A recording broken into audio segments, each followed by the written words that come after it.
ఏది వీళ్ళది leg, iron leg, వీళ్ళది గోల్డెన్ లెగ్గు, ఇట్లాంటిది ప్రజలు మాట్లాడుకుంటారు. అది సహజంగా జరుగుతుంది. వీళ్ళకి ఇప్పుడు వచ్చినటువంటిది ఏంటి, తెలుగుదేశం హయాంలో అధికారంలోకి వచ్చిన తర్వాత క్రిందట ఏడాది పొగాకు కరెక్ట్ రేట్ లేదు, ఈ ఏడాది లేదు.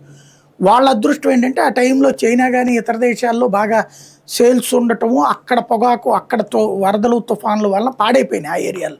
ఇక్కడి నుంచి వెళ్ళేదానికి బాగా కాస్ట్ వెళ్ళింది. అందుకని ₹300 పైన కూడా వెళ్ళిన సందర్భాలు ఉన్నాయి. 340, 350 కూడా.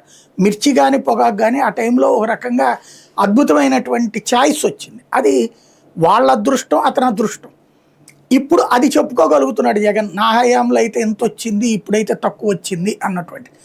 అది పక్కన పెడితే రైతుకి విషయంలో ఇక్కడ ప్రభుత్వం మిస్ అవుతున్నది ఏంటంటే, ₹200 కొనాలని ప్రభుత్వం చెప్పినా కొనకపోవడం అన్నటువంటిది ఇక్కడ తప్పు.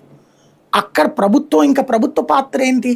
అప్పుడు ఇక రైతులు అమ్ముకునేవాళ్ళు, కొనుక్కునేవాళ్ళు, వాళ్ళిద్దరి మధ్యన నీకేం సంబంధం లేనప్పుడు ప్రభుత్వం అనేటటువంటిది వేస్ట్ కదా.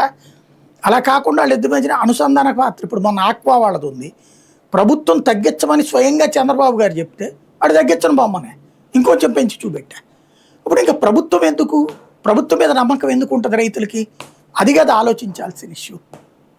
అవును, కానీ ఒక పొగాకు రైతునే కాదు సార్, మొన్న మధ్య వరి రైతు ఇబ్బంది పడ్డాడు, ఇప్పుడు పొగాకు రైతు, అంతకుముందు మిర్చి రైతు ఇబ్బంది పడ్డాడు.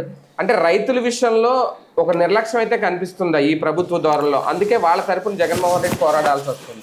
అంటే నేను చెప్పినట్టు వాళ్ళ